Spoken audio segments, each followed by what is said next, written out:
Today I want to talk about, I went to this auction on May 11th, which has been a month now. And I went to the preview at the Hotel President Wilson in Geneva, where I live. And I looked at this Gerald Genta watch, the Tourbillon Sonnerie Repetition, held it in my hand. And I was curious about it because it's a Genta, and I've been studying Genta. And it was not that, it was beautiful and amazing to hold it in my hand. I think it sold for $250,000 or something. Sold at $265,000 to the online bidder. What was interesting about it also is that I've been doing all this research on this watch.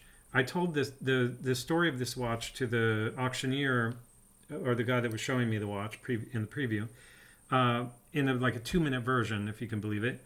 And his response was, "Don't trust anybody in the watch world." Like, I mean, he understood what I was saying that this was, and he said, "Don't trust anybody. Everybody's a liar in this world." And I thought that was amazing coming from an auctioneer, and it helped me kind of complete the story in terms of, like, I'm not going to directly accuse anybody of being dishonest, but it's important to keep in mind that people have ulterior motives, particularly when something hasn't been authenticated yet and has a potential of having a much greater historical meaning after it's authenticated. So from my point of view, this watch is now authenticated for reasons that I can't go into in the video, but I have no doubt that this is a Gerald Genta design from the 1960s that became the reference for the Swatch design. And if you want to read about why, then there's a PDF in the description if you're new to the channel that describes that. And even if you've been following this all along, the PDF is constantly updated and it has the most recent information in it. Okay, so the thing I also want to talk about a little bit is that it kind of goes along with the don't trust anybody thing, which is in the last week, Omega had a scandal, which you may be aware of or you may not, but basically in 2001, there was an auction at Sotheby's in Geneva, Phillips, in Geneva, and there was a watch in the auction, which was I believe it's 1957, Omega Speedmaster. It's called a broad arrow because it has broad arrow hands, and it has a chocolate tropic dial, which are coveted because it was originally a black dial, but there was a problem with the formulation of the paint, and so it ages into this chocolatey brown. And if it does that beautifully, then people want that. It adds to the collectability of that. So it had this special dial, and it was estimated at $80,000 to $120,000. I think the price that Phillips predicted it would go for. It ended up selling for $3.4 million. And what's interesting about it is it turned out in April of this year, Jose Perestroika, who's originally Spanish-Swiss guy. I think he grew up in Switzerland, but he was Spanish parents. He's a blogger, watch blogger. I've seen his blog about when I was interested in trying to figure out my own Panerai. He had done a bunch of articles about Panerai, and he does these deep dives. And he had done a deep dive into this watch that sold for $3.4 million, and he figured out that it was a Frankenwatch because he had seen pictures and archived pictures of it in previous auctions, the different parts of it. So he did a kind of web page about it. Let me see if I can show you that. His watch website is called perezscope.com, and it's kind of the top story right now, this particular watch.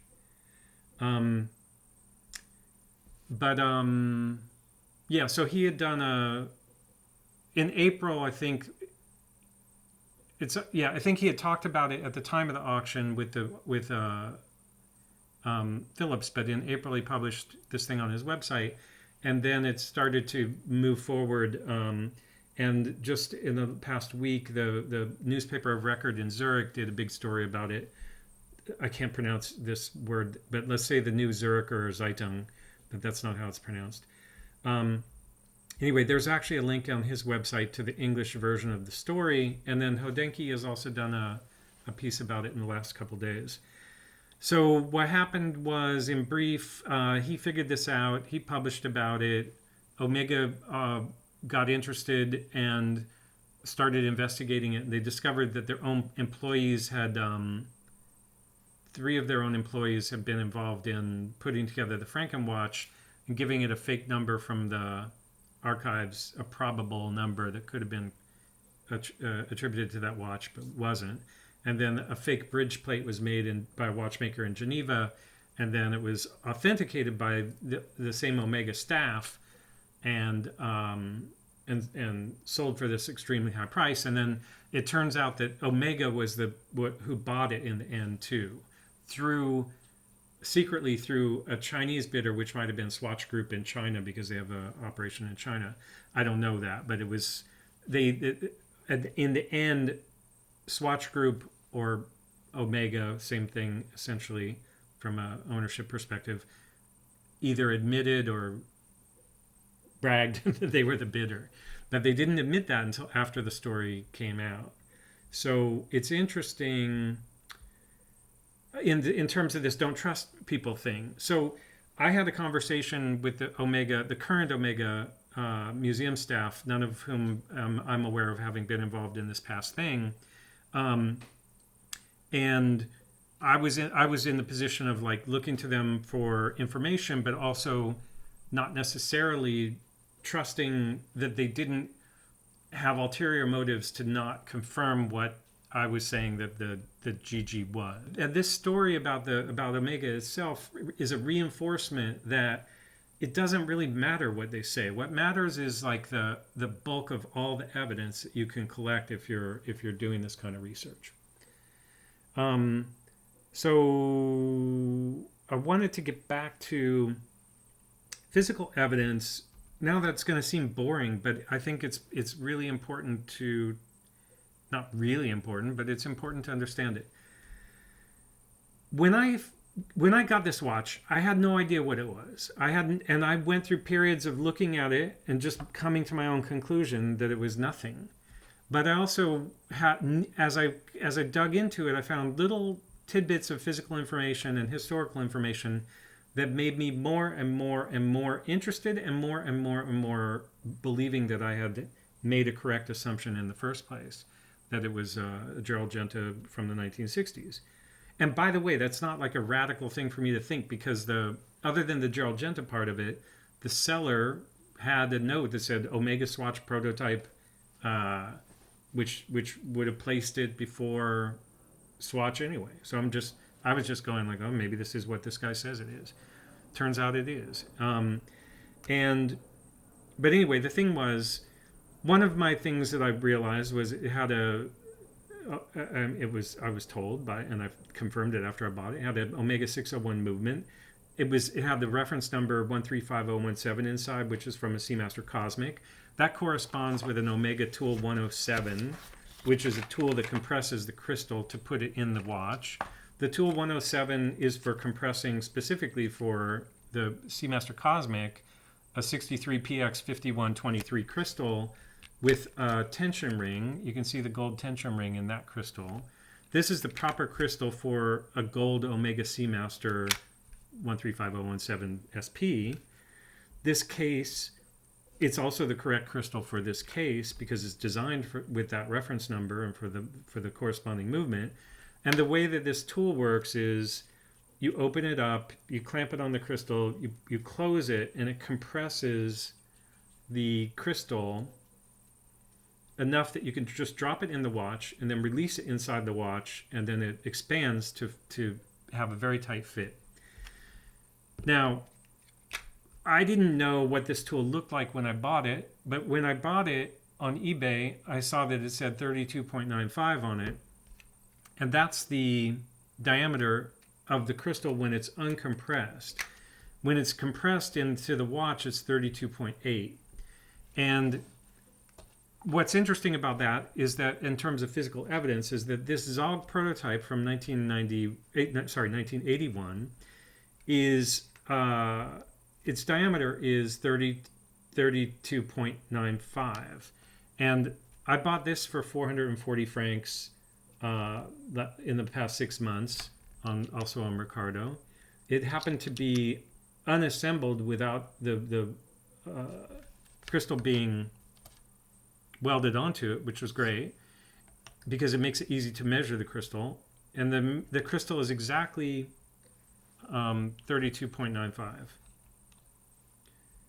And you can see, the way you read this is it's almost 33, right? So then you read the small digits down here. It's not 33, which would be 1.0. It's 39.5. 32.95, sorry. 32, that's 0.95, because that lines up with that. Maybe a little bit off because of the angle of the camera. So 32.95, and that means that somehow whoever specified this at the time that this case was made, or they decided that, let's do this, somebody specified a number that happened to be the exact same as a Seamaster Cosmic from the period, or a Tool 107 monocoque Omega. So at this point, I basically know that the reason is because they were modeling it after this watch, and so it wasn't arbitrary that they picked the same size. But when I first discovered it, it just gave me confidence that I was onto something. It's not evidence in itself, but it's a confidence builder. This is a year or more ago. It said 10 months in YouTube, but I think it's maybe a little bit more than that. Because they're talking about these auctions after this Broad Arrow sold for 3.4 million. And this is the museum director, Omega museum director, and this guy asks him about it, and I don't think it's whatever you call it, libelous for me to say this, because I think it's in the news. He's not telling the truth, or else he didn't know at the time what he later admitted to. But according to the news, he's admitted that he was involved in the creation of this watch with the chocolate brown tropic dial, and falsely certifying it and selling it through the auction. And more recently, Omega was actually the buyer. And if you listen to him here, he doesn't say any of those things. So I don't want to accuse him of lying, but because there's a time differential, but I think it's interesting to listen to it for just a minute. It was also a great year about Speedmaster and for Omega. I mean, the auctions were terrific. We had two, let's say, records. One is a super record, the CK 2915. Yeah, correct. With ultra brown dial, yeah. Really? What's your take on them? You mean the dial, or? No, on these two overall, the 2915, the CK 2915, and the Michael Collins one. Which is even way more relevant than honestly, the other one. So both were a surprise. Okay. Not a surprise because we all didn't expect that they would fetch a good price. But we were all surprised about how far they went. I can tell you that the museum was interested in the CK 2915, but we were out quite quickly. And then even I was just watching.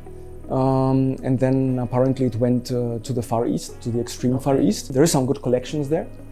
And the Michael Collins Museum was interested. So the thing about, he says it went to the Far East, to China. That was actually Omega that bought it, not a good collector in China. Well, it's not really a lie. It's just it happened to be Omega.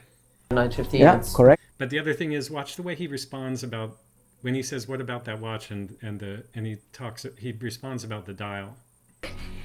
With ultra brown dial, yeah. Really? What's your take on them? You mean the dial, or? No, on these two overall. I love the way he goes, you mean the dial? And then the guy's like, no, just, these two watches. So back to the beginning of the video, in terms of trusting people have their own motives. You don't know what they are. And that goes all the way to the top. One has to wonder about who authorized the $2.4 million expenditure, $3.4 million, sorry, dollar expenditure by Swatch Group to purchase that watch through China, and why. And I can give you a couple of possibilities. One is that they knew at the auction that the watch was a Frankenwatch, and that if they didn't buy it themselves, the buyer could figure it out, and that would be very embarrassing. So it could have been like, okay, wait, we're stuck, we're caught, we have to buy it to keep somebody else from being upset by it. But then the question is, who's the bidder that got it to 3.3 million or whatever the next bid was? Because there's also the possibility that that bidder was also Swatch Group, because in all probability, it never should have gone that high in the first place. So it's just an odd situation where that really puts a light on this question of like, you have to be very careful about who you trust in the watch business, particularly with vintage watches. And that would include me. Like, don't trust anything I'm saying either. But I try to be transparent as possible, and I think that I'm kind of joking. But no, I mean, nobody should trust anybody. But the point of all my stuff is like, the details are what's interesting, like not my authority. Like I have zero authority, and I kind of like that, because it means that I have to come at it from an evidence-based point of view. I can't just declare like I know so much that I can declare this stuff. Anyway, that's it. Thanks for watching.